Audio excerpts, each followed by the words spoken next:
তুমি যদি জীবনে বড় কিছু করতে চাও, নিজের জীবন উন্নতি করতে চাও, তাহলে তোমাকে নিজের জীবন থেকে একটা জিনিস মুছে ফেলতে হবে। সেটা হলো তোমার চিন্তা ভাবনা।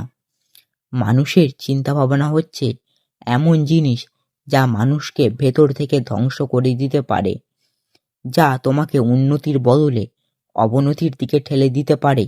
তোমার চিন্তা ভাবনা। আজকে আমাদের গল্পের নাম হলো চিন্তা ভাবনা বদলাও, দেখবে জীবন আপসেই বদলে যাবে। তো চলুন তাহলে শুরু করি আজকের আমাদের ছোট্ট একটি গল্প। ছবির মতো সুন্দর একটি শহর ছিল। সেই শহরটির নাম ছিল নবাবগঞ্জ। বাইরে থেকে দেখলে আর 5টা শহরের মতোই। ব্যস্ত রাস্তা, ধোঁয়া ভরা আকাশ, মানুষজন নিজেদের কাজে ছুটতে চলেছে। কিন্তু এই শহরের ভেতর লুকিয়ে ছিল হাজার মানুষের নীরব যুদ্ধ, না বলা কষ্ট আর নিজেদের সঙ্গে লড়াই। এই শহরে থাকতো অর্ক নামে এক যুবক। তখন তার বয়স মাত্র 30। একটি প্রাইভেট অফিসে কাজ করে। মাসের শেষে সামান্য বেতন। বাইরে থেকে দেখলে মনে হতো সব ঠিক আছে, কিন্তু ভেতরে ভেতরে অর্ক ভীষণ হতাশ একজন মানুষ। প্রতিদিন সকালে ঘুম ভাঙতো এক রাশ বিরক্তি নিয়ে। আমায় দিয়ে কিচ্ছু হবে না, এই চাকরিতে আমি সারা জীবন আটকে থাকবো, আমার ভাগ্যটাই খারাপ। এই কথাগুলো ছিল তার দিনের শুরু, দিনের শেষ। অর্কের জীবনে সমস্যার অভাব ছিল না। অল্প টাকা, অফিসে বসের বকা, পরিবারের চাপ আর বন্ধুদের সাফল্য দেখে নিজেকে অযোগ্য মনে হওয়া। ধীরে ধীরে সে নিজেকে বিশ্বাস করা ছেড়ে দিয়েছিল। চেষ্টা করার আগে সে হেরে যেত, কারণ তার মনে হতো চেষ্টা করেও কি লাভ। একদিন অফিস থেকে ফিরতে ফিরতে অর্ক হঠাৎ প্রচণ্ড বৃষ্টিতে আটকে যায়। রাস্তার ধারে একটি পুরানো চায়ের দোকানে গিয়ে দাঁড়ায়। দোকানের ভেতর বসেছিলেন এক বৃদ্ধা। চেহারায় বয়স্ক ছাপ, কিন্তু চোখে ছিল এক অদ্ভুত শান্তি। অর্ক চুপচাপ চা খাচ্ছিল।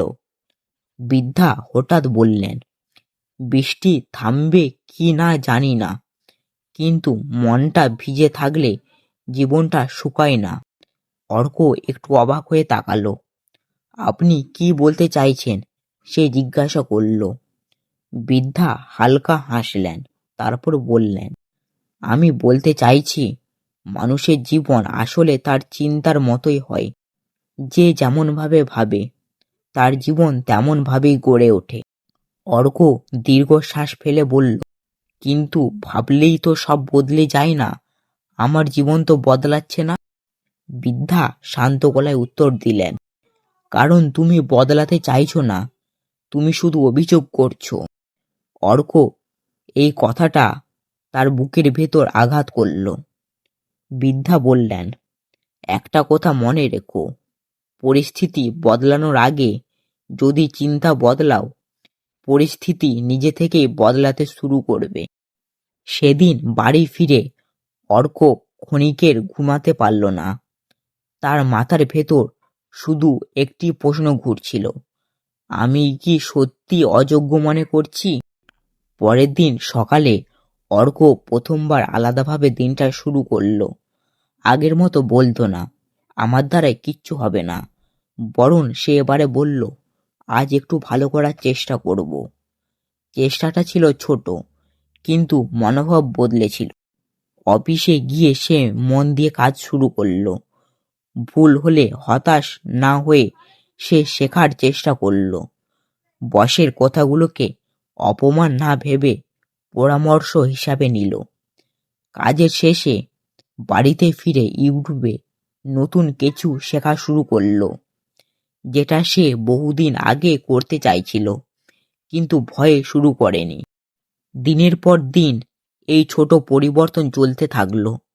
অর্ক বুঝতে পারল, জীবন একদিনে বদলে যায় না, কিন্তু চিন্তা বদলালে দিকটা বদলে যায়। আগে সে ব্যর্থতাকে ভয় পেত, এখন সে ব্যর্থতাকে শিক্ষা হিসাবে দেখতে শুরু করলো। আগে সে অন্যের সাফল্য দেখে নিজেকে ছোট ভাবতো, এখন সে ভাবতো শিখলেও ও পারলে আমিও কেন পারবো না। 6 মাস পর অর্ক জীবন পুরোপুরি বদলে যায়নি, কিন্তু অর্ক নিজেকে বদলে গিয়েছিল। তার আত্মবিশ্বাস ফিরে এসেছে, নিজেকে যোগ্য বিশ্বাস করতে শিখেছে। অফিসে তার কাজ প্রশংসা শুরু হয়েছে, সে নতুন সুযোগের জন্য নিজেকে প্রস্তুত করেছে। একদিন আয়নার সামনে দাঁড়িয়ে অর্ক নিজেকে বলল, জীবন বদলানোর আগে চিন্তা বদলাতে হয়, আর আমি সেটাই শিখেছি। বাইরে হয়তো অনেক কিছুই একটাই ছিল, কিন্তু ভেতরে অর্ক আগের মতো ছিল না, কারণ সে বুঝেছিল চিন্তাভাবনা বদলাও, জীবন নিজে থেকেই বদলে যাবে।